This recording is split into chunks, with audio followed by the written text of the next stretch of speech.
Hello everybody, Darren Yankee, Echo Farms. So when I talk about the cattle are kind of rolling down the forage, and that's kind of the process we're in right now. The forage is pretty good sized, and they're kind of creating a mat on the soil surface. So they're going through and they're picking the tops off yet, but they're also trampling a lot down with their other 4 mouths that they have on the ground. You can kind of see there's not much forage standing in the paddock. Little clumps of it here and there, but just a mat of residue. There is a lot of stuff out here yet. Some people would call this a waste. Some people would call it building organic matter. Returning some nutrients back to the soil. We had them pretty tight out here. I mean, they're probably on quarter to a third of an acre we'll go with. And there's only 30 head in the group, but you know, they are getting moved every day. And when they're in the paddock that we're standing in, they had access to the prior paddock. They had to go through it to get to the water tank. So they were in the prior paddock, had access to it for a couple days. But most of the time, when you turn them into a new paddock, they're going to go in that new paddock, they're going to eat in the new paddock, they're going to lay in the new paddock. They'll just go back when they want water. And then they'll go back into that new paddock again. It's where the fresh grasses and top quality feed. But if you can see out here, there's a lot of soil and dirt and stuff like that on top of the grass. We've been having quite a bit of rain lately, so that's another reason we're kind of moving them through pretty fast. Found a dead earthworm. Cattle must have stepped on it. Oh, it is moving, I guess. But just underneath the mat of forage. But the manure is still pretty loose. Don't want it a whole lot looser than that. These are just the beef cows we're looking at out here in this piece. And the calves. So we're not trying to finish these guys or anything right now. But you see there's a tint of brown out here. And once that forage kind of gets that tint on there, you don't want the cattle to be eating it. What comes up on that forage, you got disease and bugs, parasites and things like that. Once that forage is all matted on the ground, I wouldn't want to eat anything that's having a brown tinge to it from the soil.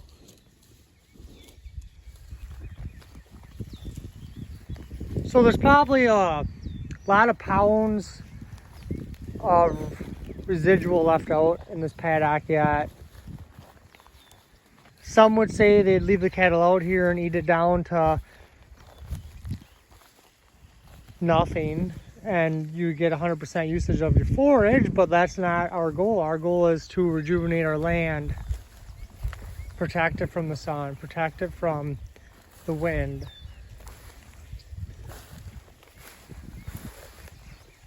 But you just see how tall this grass is out here. I mean, this is taller than some of my cows when we first turned them out in this paddock. They got turned out into here approximately 4 or 5 hours ago. But there's just a huge crop right now. Say we're kind of behind on our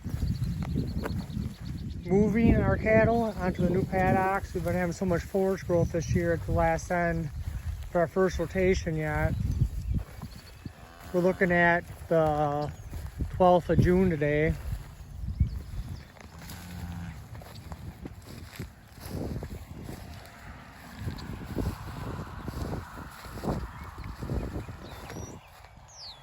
A lot of clovers and alfalfas out here, along with some orchard grass. We got some big burdock leaves. The cattle will have them all nipped up here pretty soon. See the little calves all here.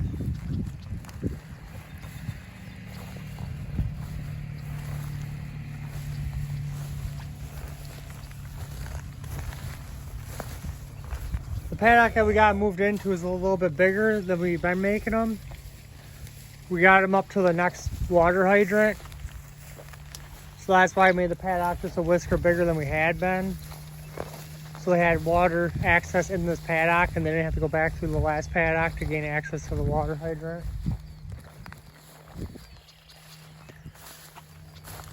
There's a little 225. Big heifer calf.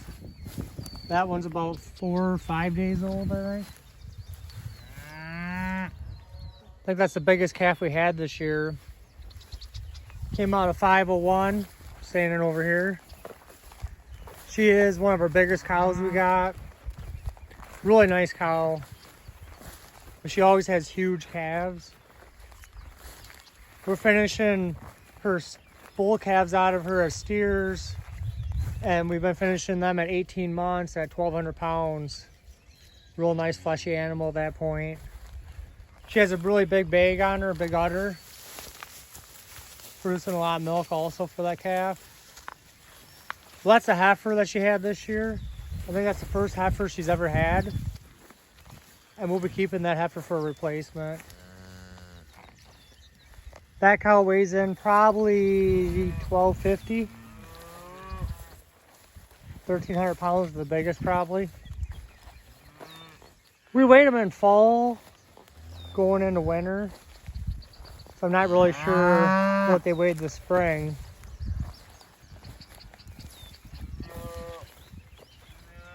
But as you can tell, everybody's pretty content.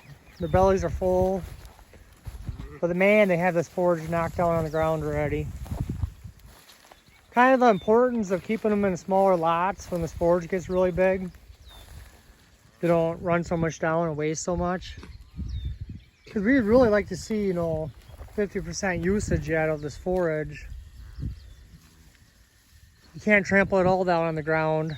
We still need some for the cattle to eat throughout the summer months. But there's a lot of good quality stuff. We have a lot of alfalfa and clover. Just in prime condition. We got a couple purple flowers on the clovers coming. This is beautiful feed.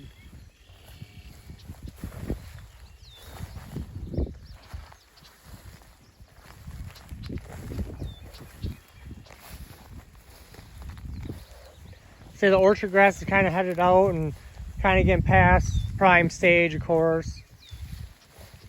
But we're not worried about these guys out here. They need to eat that up, and they're still going through and eating the seed heads off of that orchard grass. I've seen them eating some lemon up today as well.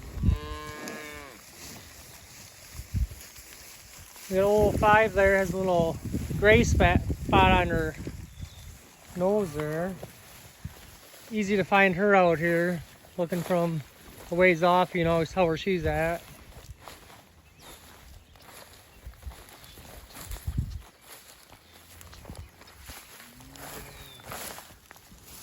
Look down underneath the sward here and see what the ground looks like.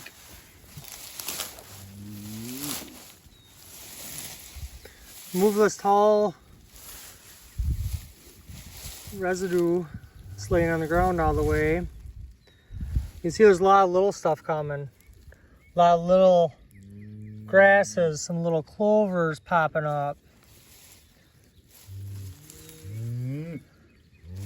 So it's just a really thick, solid stand of forage we have out in this paddock.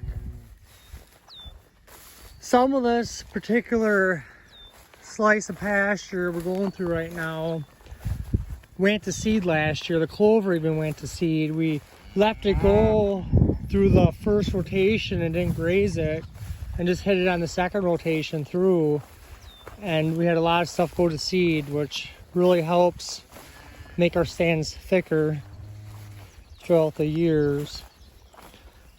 I do believe we have Fistolium out here as well. Some metal fescue. I'm not really good with grasses. They all look the same to me until they get their heads formed.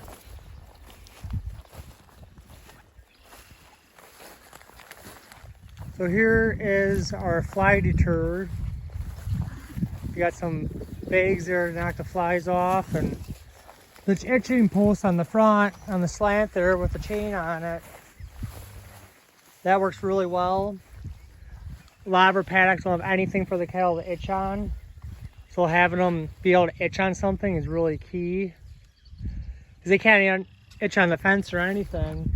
It's all electric fence and a lot of our stuff. So when you're out here, all you have is each other to itch and lick on. But we're using these Rio Max tubs. Or Rio. I guess it's called Rio Max. Real Nutrition. These tubs are approved by the American Grass-Fed Association.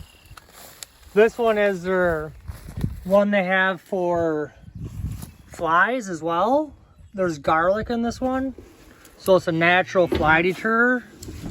They have garlic included in this tub. Now their big name to fame is there is no protein actually in here. If you look at the label, this is not a protein tub. They are trying to get the rumen of a cow working properly and utilizing the forage it has access to already. So it's utilizing your forage better by creating a better working rumen. And as the bugs in the rumen die off, it creates a protein source. Because there's going to be a lot more bugs down in the rumen by using this product, is what they're claiming. But it's called the ProGrass 360 Repel. I think it even says on here the American Grass-Fed Association right there. So it's labeled for that. They always say you should have some salt along with it, so we got the salt block down in there as well. Because that salt helps keep the pH neutral in the animal. So we've been using that Rio tub for just a couple weeks now. We bought a semi-load of them about a month ago and got them out here. And so our beef cattle are using them, this group, and then our finish and our feeder cattle, they're using that tub as well. So we got them garlic ones for the summer months, and then in the winter months we got just regular ones that don't have the garlic in it. So that's kind of the feed program. I mean, they're getting forage and, you know, they lick that tub. And that's just creating the bugs in the rumen and helping them digest the forage that they have better. The cattle are supposed to be resting more time during the day, because we're getting more utilization out of the forage that they're already consuming. Normally you don't start seeing effects of switching a different mineral program until about a month or month and a half after you've been using it. But man, we have some really nice grass out here. Unbelievable the amount of forage we have. Gosh, I really like that 513. Just a lunker of a cow. She's around that 1,050 mark. Cleaned up real nice. Just a beautiful cow. I'm thinking that's her calf laying right behind her, 202. Yep. See the cow, her number's on the back of the calf tag, so we can see whose are whose when we're out here.